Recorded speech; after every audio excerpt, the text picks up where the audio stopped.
Before we get into today's episode, hit that like button down below and comment me if you want a shout out on tomorrow's episode. I'll pick 10 people out of the comment section for a shout out.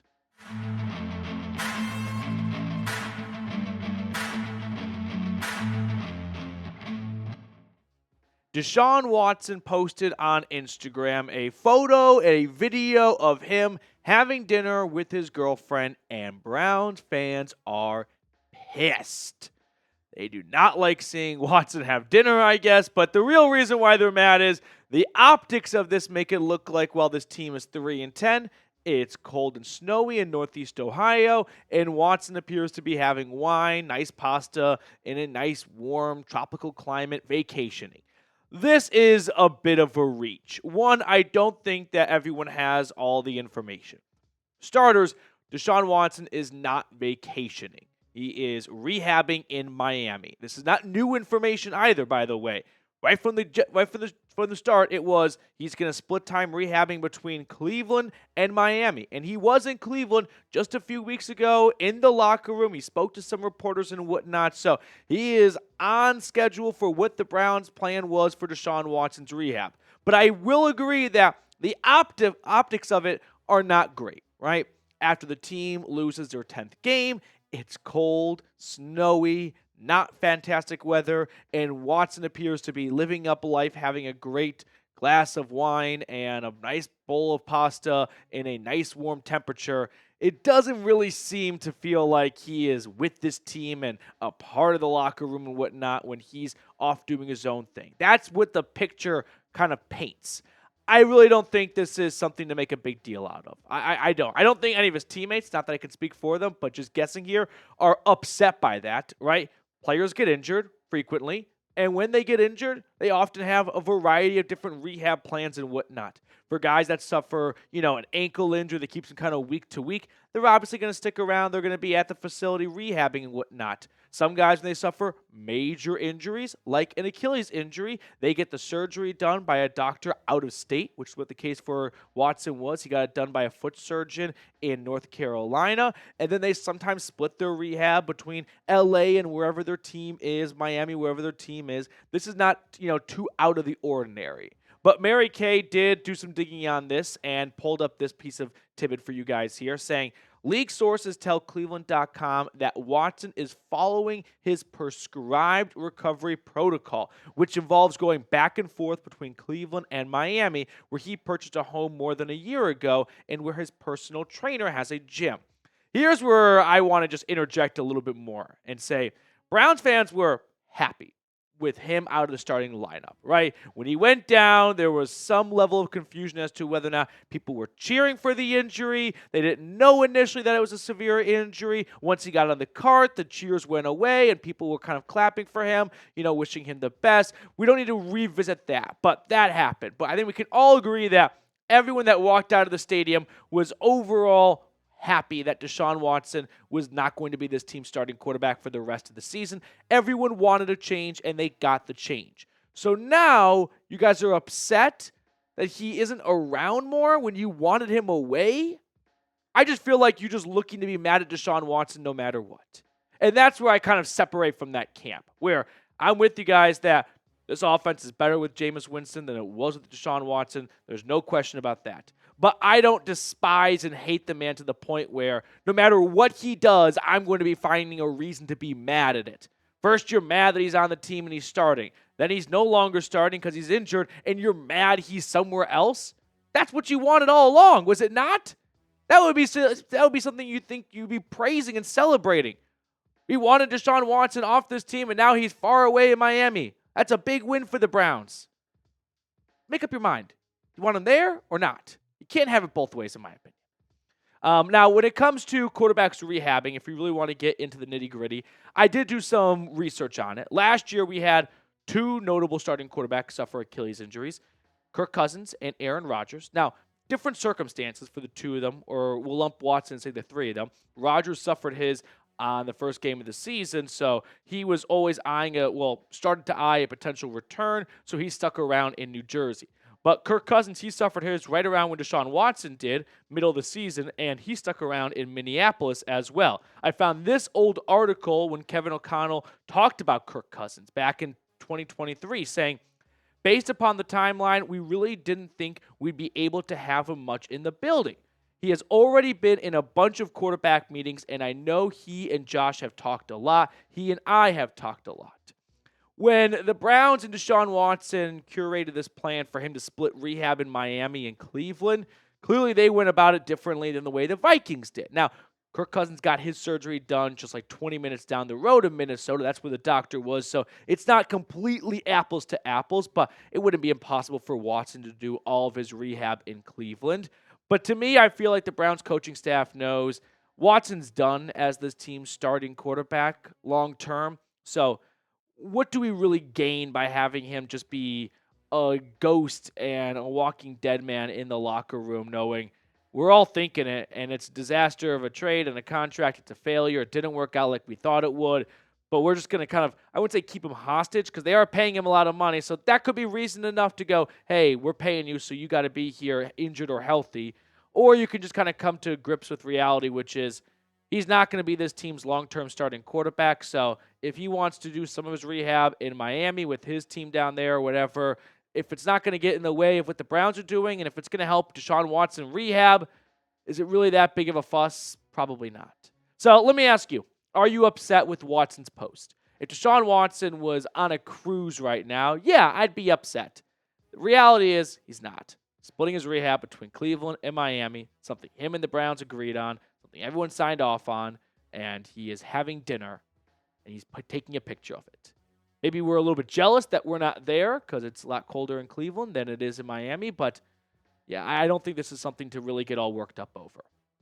Next up on the show, I want to look at the updated Brown Stadium proposal. The team unveiled some new renderings today, so I'm going to share that with you guys and give through all the details. But first, a quick shout out to our friends over at Game Time. Game Time has a new feature called Game Time Picks that makes getting tickets to see your favorite teams play live even easier. Game Time Picks filters out the fluff to show you only incredible deals on great seats, so you don't have to waste time searching through thousands of tickets. One thing I love about Game Time is their all-in pricing option. When you toggle this feature, it'll show you the total upfront cost, so you have no surprise fees at checkout. Take the guesswork out of buying tickets with Game Time. Download the Game Time app, create an account, and use code CHATSPORTS for $20 off your first purchase.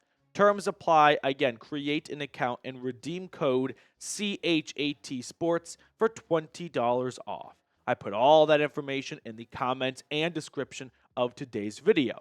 Download Game Time today. What time is it? Game time. So let's run through the new renderings the Browns announced today. They also announced that they'd be partnering with this I wouldn't say construction company, but, real estate company, Lincoln. That was one of the big announcements they had, but take a look at it. So what you're looking at on screen right now is what the new stadium renderings are, and what you're looking at now is what they had back in August. If we go back to the previous one, Reed, in just a moment here, you'll notice a couple of big differences, right? For one, the stadium here is not facing the airport. It's kind of at a 45-degree angle. However, if you go back to the August one, which is on screen now, you can see it's facing the airport. So that's one change, but with it being a dome stadium, it's not like the sun plays a factor. Also, I noticed there's a lot more infrastructure in the new one than in the one back in August. But they're hoping to have phase one completed by 2029, so that would include the stadium and about half of what they want to complete surrounding the stadium when it comes to hotels and restaurants and, retail space and hotels, and apartments. Thank you. That's the last one. So pretty cool stuff altogether. If you're looking at the pictures a little closely like I did, maybe something jumps out to you, and that is they've got some of these Sims characters wearing Browns jerseys, right? That's very cool, very creative of this, architecture firm. Oh, look at this happy couple on the left. Nick Chubb, Myles Garrett jersey. Oh, look, you can see there's a little picture of Denzel Ward in that little blue thingy in the middle. You know what I'm not seeing any of? Deshaun Watson, the team's starting quarterback. I've seen Myles Garrett. I've seen Nick Chubb. Seen Denzel Ward. Haven't seen Deshaun. Maybe that's just nothing. I think it's something, right? I think when you are putting together a $1 billion+ construction project, there is a lot of detail that goes into it. I at least hope so. And so I feel like when you put together a couple of Browns jerseys in there, I'm thinking the architecture firm might run it by, hey, which players would you like to be highlighted in this? So we don't just pick at random. And I feel like the Browns made a conscious decision to go, let's go with maybe some of our more popular guys. Myles Garrett, Nick Chubb, Denzel Ward. Now, this stadium is years down the road. It's 2024, almost 2025.